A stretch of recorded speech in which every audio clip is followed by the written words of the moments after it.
Então, essa sessão e a sessão seguinte, elas mostram algumas aplicações, tá?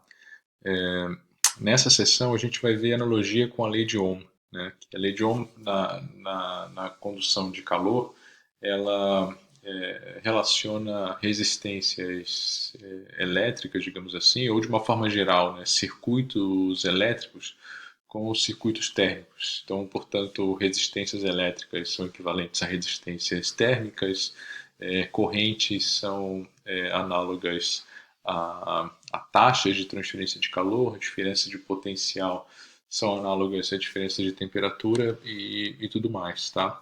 Então, nesse caso, é como se o crescimento de uma fase, no caso, o crescimento da fase sólida, né, no processo de solidificação, aumentasse uma resistência, né, tornasse a resistência variável em função da espessura da camada, tá?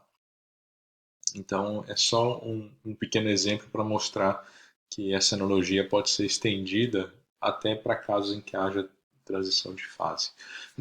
Tá? Então, nesse diagrama que é mostrado aqui embaixo, nós vamos admitir que o líquido, só por simplicidade, é suposto isotérmico, como era anteriormente na seção 5.2, e que o número de transição de fase do sólido já é infinito, certo? Ou seja, efeitos de capacidade térmica que são muito pequenos nessa camada de sólido, porque a interface avança lentamente, tá? Então, o que nós temos aqui, né? Só para explicar melhor.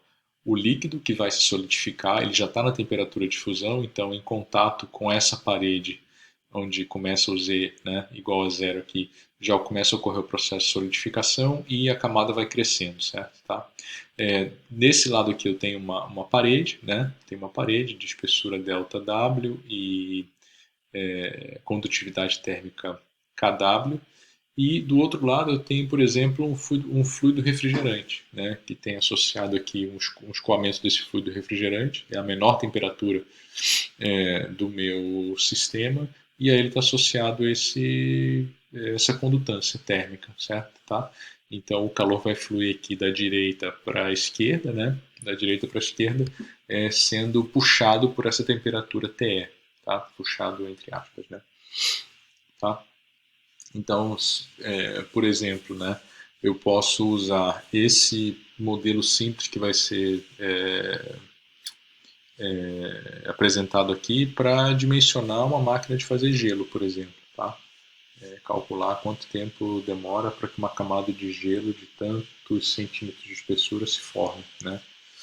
Tá bem? Então, a aplicação prática é grande aqui. Tá? Então, o nosso balanço de energia interfacial ele fica assim, né? Então, já pulando diversas etapas aqui, porque a gente já fez isso muitas vezes, né? Então, líquido isotérmico, né? Só tem calor ali no sólido.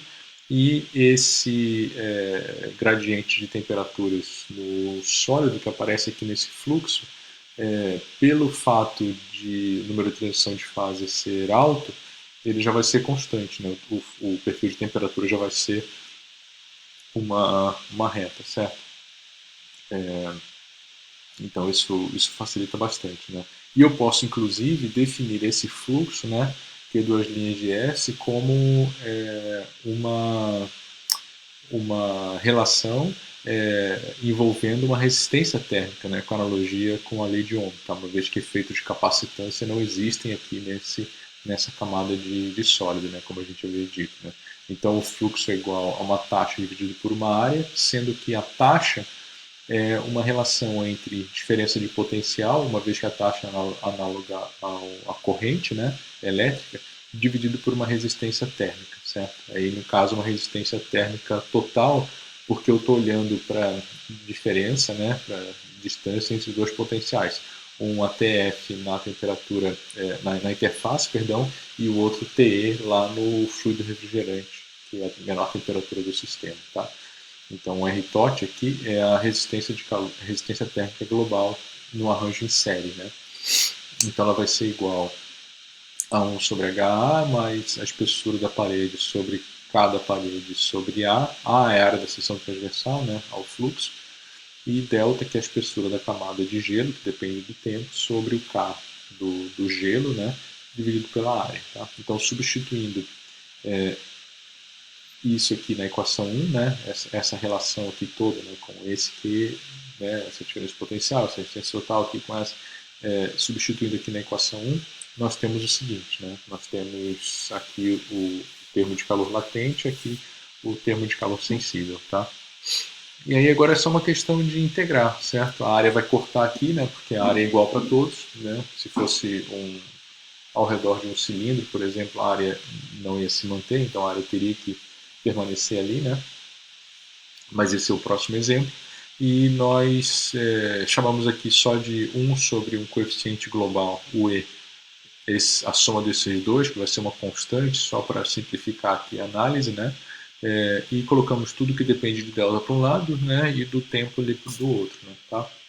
Então, como esse TF-TE sobre ρ SHL é uma constante, na hora de integrar no tempo, fica bem simples do lado direito, e o lado esquerdo não é nem complicado, tá?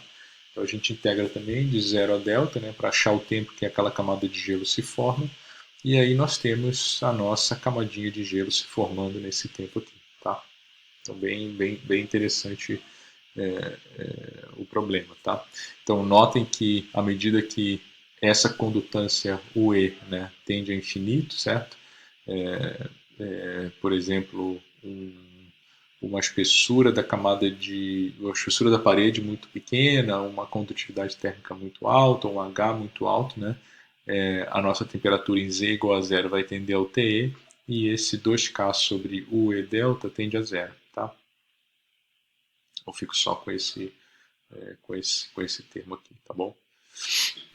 Então, eu vou parar por aqui para que a gente comece do zero no próximo clipe, tá?